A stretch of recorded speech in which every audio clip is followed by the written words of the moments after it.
Earlier this year, several months ago, I believe it was around June or July, maybe a little earlier, I had left Facebook.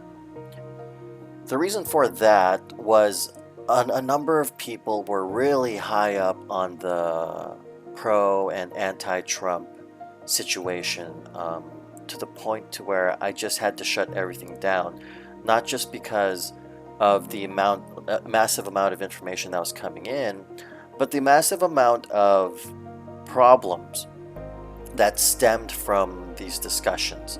Now, it's not to say that these discussions were not important, but it was very evident to me that the nation, the United States itself, was undergoing a what I call a cold civil war, between the return, and the force of the Black Lives Matter movement, which I feel is very important, but at the same time, the anti-Black Lives Matter movement was very problematic in the regards that it really brought up a lot of the issues that came up within the United States and the way it conducted itself in the world abroad.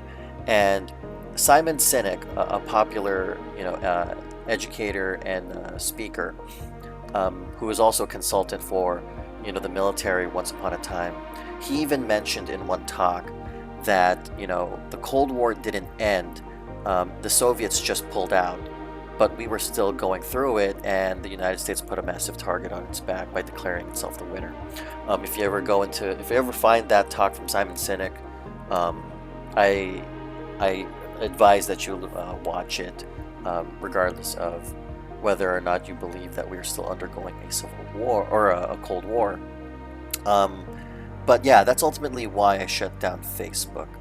Um, it's the information overload, and at the same time, I was undergoing a massive amount of stress.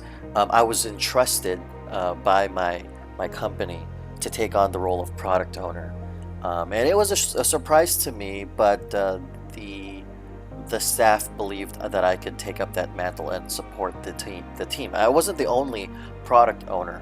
Um, I had there was another product owner ahead of me, and I trust his wisdom, and I oftentimes will defer to his understanding and judgment towards a decision making before I step in. Um, but yeah, between that stress and the entire like company mergers that were happening that I helped handle and try to push through and get requirements for, between that and Facebook, I was like, you know what? I had to stop something, and I couldn't stop work, so I can stop at least Facebook. I know that many people valued my input, my sharing of educational matters on Facebook, but I think one of the problems, the fundamental conundrums that I face in dealing with the social platform, is the fact that, well, for one, an axiom is that you can't change anyone, and change only happens if they want to. So basically, it's two walls bashing at each other, and at that rate, like since there is no means of progress, just a lot of like showmanship and showing off, and it's just a tunnel vision. I was like, I can't deal with this, because my position in life, my growth pattern right now is really just growth and looking for change, and learning, and growing my values, my principles, as much as maintaining them. And even though I can fairly easily understand other people, one of the biggest challenges for me was someone being willing to explore their personal narrative, their life, why they do the things they do, why they believe the things they do, and whether or not it's not just a compromise, but whether or not they truly understand themselves in the process. And some of the more conservative mentalities oftentimes go into the defense of family, the structures, the foundations that are both personally developed, or to some degree entitled to them by the situation that they're in. And That's fair. That's understandable. That is their journey, and everyone's journey is different from one another. But at the same time, the mass convergence of all these diverse paths, although it's good to have them in, in terms of trying to develop a better solution or a compromise towards the future so that everyone can even handily, move forward, we don't really see that happening in Facebook and social media and a lot of these discussions. A lot of it is just, trying to lash out. A lot of it is just trying to destroy. You're not creating solutions, you're trying to destroy the ability for solutions to be found. It's a lot of all or nothing situation. And in a position where I can't find the compromise, or even with waiting that a compromise won't happen or a solution could move forward, I tend to just back away. I'm very, you know, I try to analyze. I try not to overanalyze, but I try to understand people enough where I can make a decision whether or not I can stay around to help them grow, or I can learn something from them just as much as they can learn from me. Like mentorship is a mutual exchange. It's not a one-way street. So, I look to maintaining friendships and associations that are an exchange.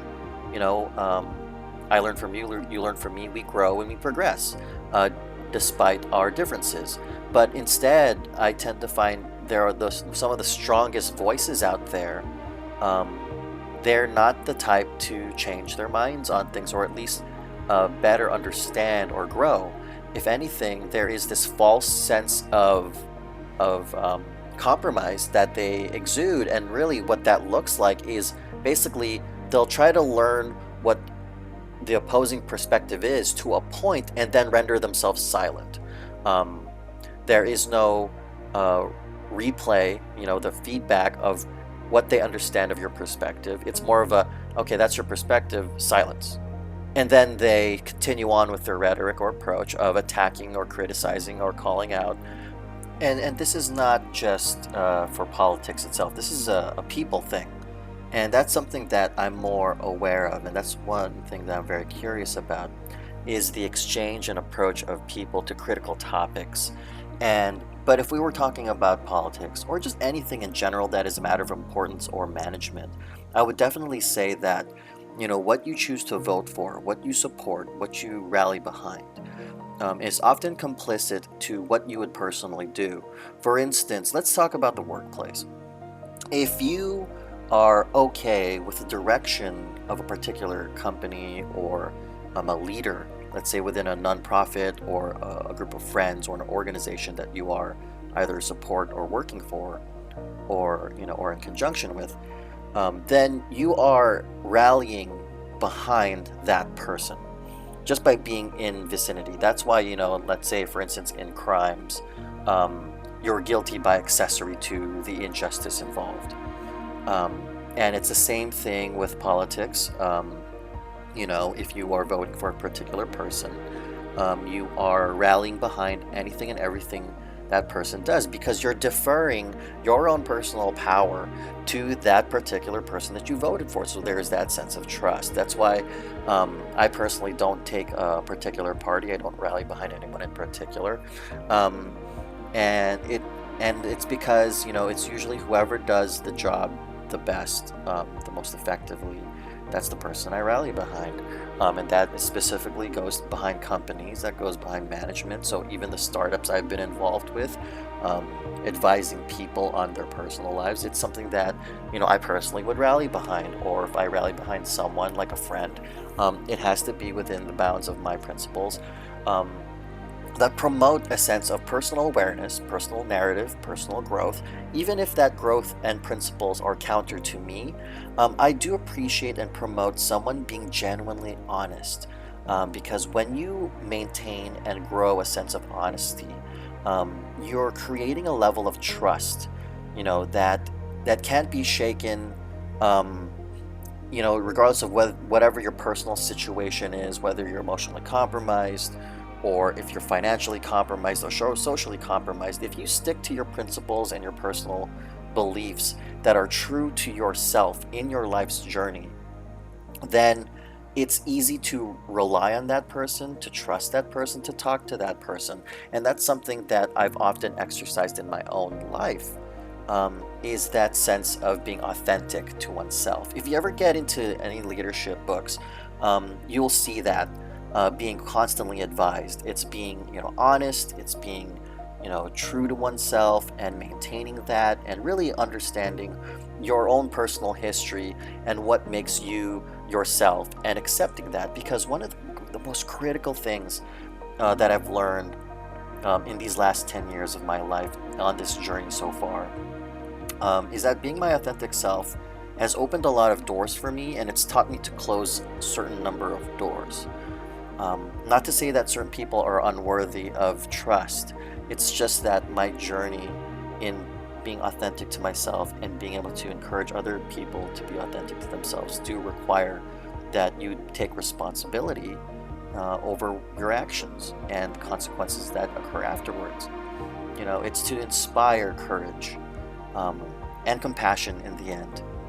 And culminating in these months of my absence from Facebook and potentially now returning, I'd like to just impart that, this journey, especially going to Sedona and, and really harnessing the many cosmic and potentially mystical forces, it's to carry this new leg of my journey with a sense of, can I reach out to more people? Can I do more? With this kind of sabbatical that I've been on, away from so many groups of people that I appreciate, and can I, instill and align a sense of authenticity, regardless of where all those journeys go. And so, with my birthday having passed in September 14th, harnessing all these cosmic forces of, like, the planets being in their rightful place in the skies, and taking advantage of the energy vortexes in Sedona. I return to you now with a sense of confidence and comfort, and we'll see where this next leg of my journey goes. Take care, everybody.